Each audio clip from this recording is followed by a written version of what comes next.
अण्णाभाऊ नावाचा सूर्य साहित्य विश्वाच्या क्षितिजावर अवतीर्ण झाला आणि साहित्य विश्वच त्यांनी पादाक्रांत केलं.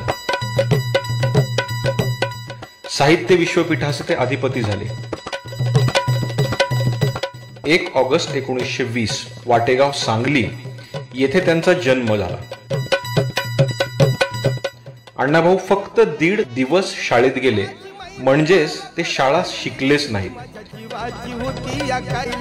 1944 ला त्यांनी लालबावटा कलापथक स्थापन केले. 16 ऑगस्ट 1947 त्यांचा आझादी विरोधी मोर्चा म्हणजे गोर गरीब जनतेसाठी केलेला मोठा संघर्षच होता. त्यात ते म्हणतात, ये आजादी झूठी है, देश की जनता भूकी है. 1958 मध्ये मुंबईमध्ये पहिल्या दलित साहित्य संमेलनात उद्घाटन भाषणात अण्णाभाऊ असे म्हणाले, पृथ्वी ही शेष नागाच्या मस्तकावर तरलेली नसून दलित व कामगारांच्या तळहातावर तरलेली आहे. यातून त्यांनी दलित व कामगार वर्गाचे महत्त्व नेमकेपणाने स्पष्ट केले.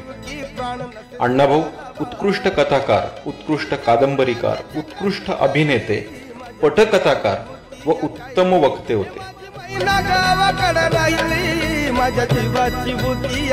ते उत्कृष्ट लाठीकाठी व दानपट्टाही फिरवायचे.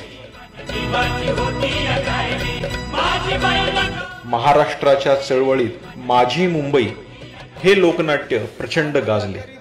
त्यांच्या 8 कादंबऱ्यावर जवळजवळ 9 चित्रपट निघालेले आहेत. 27 भाषात त्यांचे साहित्य भाषांतरित करण्यात आलेले आहे. 1961 मध्ये अण्णाभाऊ रशियात गेले. त्यांची सुलतान ही कथा रशियातील लोकांना खूप आवडली होती. रशियात जसे त्यांचे आगमन झाले तसे सुलतान फेम अण्णाभाऊ साठे यांचे आगमन झाले असे तिथे म्हटले गेले. अण्णाभाऊ उत्तम कवी होते, नाटककार होते व उत्तम समीक्षकही होते.